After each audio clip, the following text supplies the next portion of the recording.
Halo, dengan gue Billy. Di zaman sekarang ini namanya smartphone itu sudah semakin menjadi kebutuhan pokok ya. Karena yang namanya kerja aja udah butuh smartphone untuk meeting online. Karena mungkin masih ada yang work from home juga ya. Selain itu juga untuk sekolah, masih ada juga yang sekolah dari rumah kan memerlukan smartphone untuk Google Classroom atau juga menggunakan Zoom. Makanya demand smartphone juga semakin tinggi ya, terutama yang harganya terjangkau. Nah, kalau misalnya kebetulan smartphone kalian lagi bermasalah nih dan budget kalian tipis, ini ada smartphone entry level yang harganya cukup terjangkau dari Samsung. Ini Samsung A03s. Dia sudah ada upgrade dari pendahulunya, tapi memang dengan harga yang terjangkau juga masih ada yang di sunat-sunat juga. Untuk bisa memberikan harga yang di 1,7 jutaan aja, tentu saja harus ada penyesuaian di komponen-komponennya ya. Ada komponen yang mendapat upgrade, ada juga yang disunat. Ya, pokoknya untuk bisa masuk ke kelas di bawah 2 juta ini. Tapi sebelum kita bahas jeroannya, kita lihat dulu untuk dari luarnya ya. Kita mulai dari boxnya. Isi boxnya masih ada untuk kepala chargernya ya untungnya, dan masih ada juga kabel untuk dari Type A ke Type C untuk kabel chargernya pastinya, dan kabel data juga ini. Selain itu SIM ejector sudah pasti ada, cuman sayang walaupun di handphone ini masih ada lubang untuk combo jacknya, tapi sudah tidak dilengkapi dengan headsetnya ya, bigusnya. Untuk smartphone ini kita bahas dari bodinya ya. Jadi kita mulai, yang ditawarkan itu ada 3 warna, ada black, white, dan yang ini blue. Nah, untuk bodinya sendiri, ini bagian belakangnya sih masih berasa plastik banget ya. Tapi ya oke lah untuk di range harga 1,7 jutaan. Dan sudah ada lengkap dengan fingerprint juga untuk sisi keamanannya ya. Biasa di tombol powernya. Dan untuk SIM cardnya sendiri ini yang seperti gue suka. Jadi slotnya sudah lengkap untuk SIM 1, SIM 2, dan juga untuk memory cardnya juga sudah ada tempatnya sendiri ya, dedicated slot. Tapi bicara soal layarnya ini di 6,5 inch. Dia sudah HD Plus yang mana 720 kali 1600 pixel. Tapi untuk layarnya di situ yang masih agak kurang ya. Dia masih menggunakan TFT LCD panel. Tapi untuk layarnya sendiri diketuk 2 kali ini sudah bisa langsung nyala.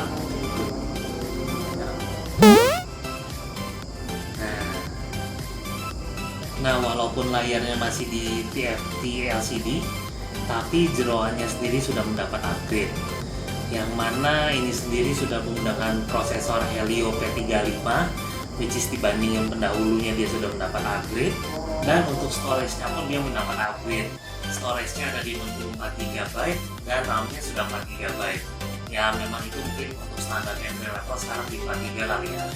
Sedangkan yang satu ini jaringannya ya namanya juga masih 1,7 jutaan ya. Jangan berharap banyak, dia belum 5G, dia masih mentok di 4G lah. Tapi untuk zaman sekarang memang di Indonesia ini juga walaupun 5G sudah mulai berkembang, tapi 4G pun juga masih tetap digunakan sebagai jaringan yang umum. Lanjut kita bahas soal kameranya. Untuk kameranya sendiri sih memang masih kamera standar ya, bukan seperti yang lain-lain sudah dengan resolusi yang sangat wah gitu. Nah ini kameranya sendiri, tapi dia sudah menggunakan triple kamera. Untuk kamera utamanya dia sudah menggunakan 13 megapiksel. Sedangkan 2 kamera lainnya yaitu kamera depth dan kamera makro itu menggunakan 2 megapiksel saja. Dan untuk kamera depannya ya dia menggunakan 5 megapiksel. Tapi ya semuanya ini memang kamera standar sih. Untuk megapikselnya masih terhitung di bawah ya dibanding dengan smartphone lain ya, namanya juga masih entry level lah. Tapi yang penting kan untuk kebutuhan sekolah dan meeting online itu sudah bisa dipenuhi dengan kamera model seperti ini. Jadi tidak ada masalah lah dengan pixel yang masih kecil juga. Tapi walaupun pixelnya masih seperti itu, hasil tangkapannya juga tidak mengecewakan kok. Jadi ya untuk tangkapan di kamera utamanya itu hasil tangkapannya masih jelas, masih cukup tajam. Warnanya pun tajam dan masih enak dilihat juga. Untuk kualitas kamera depth dan makronya pun memberikan hasil yang baik. Ya, menurut gua sih ini cukup oke ya, cukup enak juga. Untuk kualitas videonya sendiri yang masih di 1080 30 fps juga masih memberikan hasil kualitas yang oke kok, tidak gimana-gimana banget. Dia masih cukup memenuhi kebutuhan sehari-hari ya, kebutuhan standar. Walaupun dia belum dilengkapi dengan OIS sih. Tapi ini cukup oke. Ini kualitas tangkapan video kamera depannya ya. Kayak gini. Nah.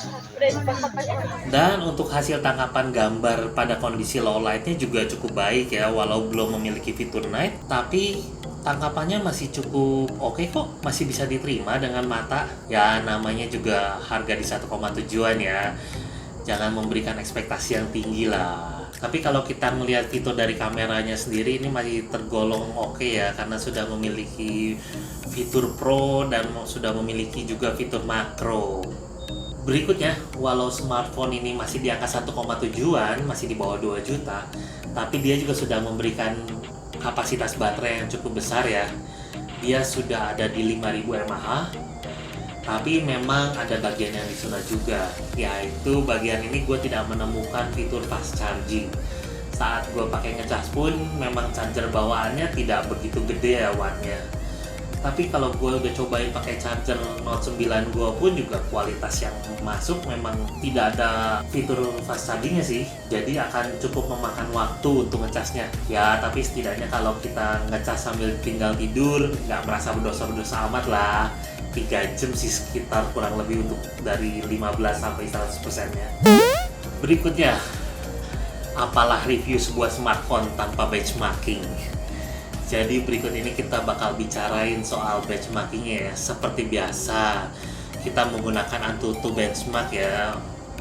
Nah di Antutu benchmarknya sendiri ini, smartphone ini ada di skor 104, 638.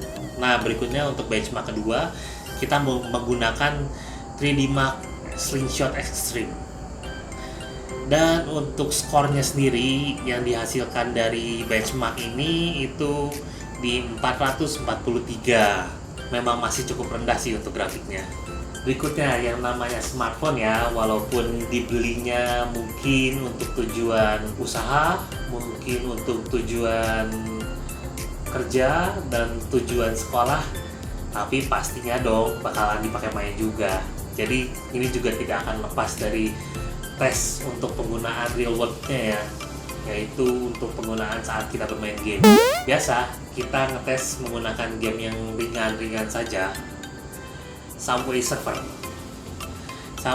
ini cukup lancar, bukan cukup sih, ini lancar ya, namanya game ringan lah.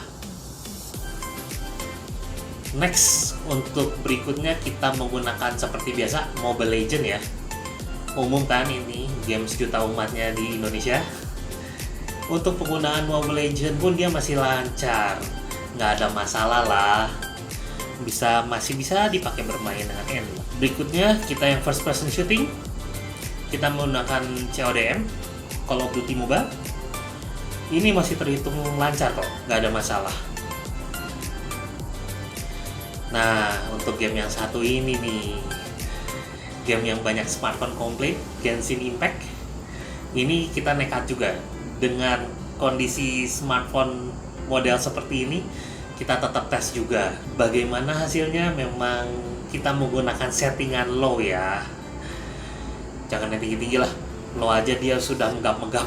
Dipakai mainnya sudah banyak lagging dan parah juga sih, patah-patah juga. Gua sih tidak menyarankan ya untuk main game ini di smartphone ini. Tapi kalau memang kalian mau tetap main ya silakan aja. Tapi memang seperti kualitasnya ya agak menyedihkan sih. Nah berikutnya kita juga untuk working dan studying testnya, kita tes ya langsung menggunakan zoom. Untuk zoomnya sendiri dia masih berjalan kok, masih bisa dipakai, walau memang adalah lag sedikit, tapi masih acceptable. Berikutnya kita menggunakan Google Meet untuk testing keduanya. Google Meet lebih lancar, ini nggak ada masalah sih untuk Google Meet. Dan kita cobain sekalian deh pakai Google Classroom. Ini pun juga bisa dan tidak masalah ya.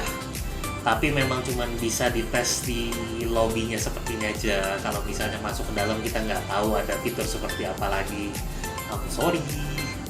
Nah, berikutnya nggak afdol ya kalau kita nggak tes juga untuk konsumsi dayanya seperti apa saat digunakan bermain game. Jadi, kita mulai biasa dari pengujian yang pertama tadi itu menggunakan Subway Surfer. Nah, untuk penggunaan selama bermain Subway Surfer dites selama 6 menit itu lumayan, cuma 1% turunnya. Ya, game enteng lah, tidak meres prosesornya. Berikutnya dites menggunakan Mobile Legend. Kita main selama 13 menit, ya ini kurang lebih satu game lah ya. Itu dia makan sekitar 3% aja. Nah, untuk berikutnya, nextnya kita tes dengan Call of Duty Mobile. Selama 7 menit ini kurang lebih satu game untuk multiplayer ya. Dia turun 1 menit aja loh. Gue cukup kaget pas ngetes ini cuma 1 menit bilangnya. Nah, berikutnya Genshin Impact. Ini sih memang meres prosesor banget sih. Anget ini dipakai main ini. Ngeden sih memang. Nah, untuk Genshin Impact sendiri kita coba main selama 23 menit ya. Tapi itu pun cuma turun sekitar 6% aja. Jadi kalau mau gabut sambil main game, ya ini smartphone bisa mendukung lah kebutuhan gabut kalian. Jadi kesimpulannya sendiri untuk smartphone ini ya memang sih untuk supaya dia bisa menawarkan harga yang sangat terjangkau itu ya mau nggak mau memang ada gali lubang tutup lubang lah. Ada dapat upgrade di sisi sini, ada juga disunat juga di sisi sana.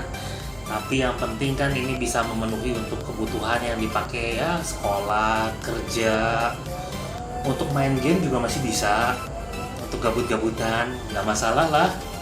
Ya asal jangan dipakai Genshin Impact juga ya, kasihan juga prosesornya juga. Tapi yang penting game-game mainstream yang lainnya juga masih aman ya dipakai main.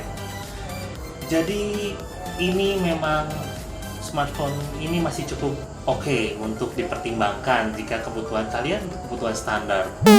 So, sekian aja untuk review smartphone ini Samsung A03s. Kalau suka dengan video ini boleh kasih like, kalau nggak suka dislike. Kalau punya saran boleh ditulis di kolom komentar bawah. Sampai ketemu di video berikutnya dengan gue Billy. Bye bye. Ciao.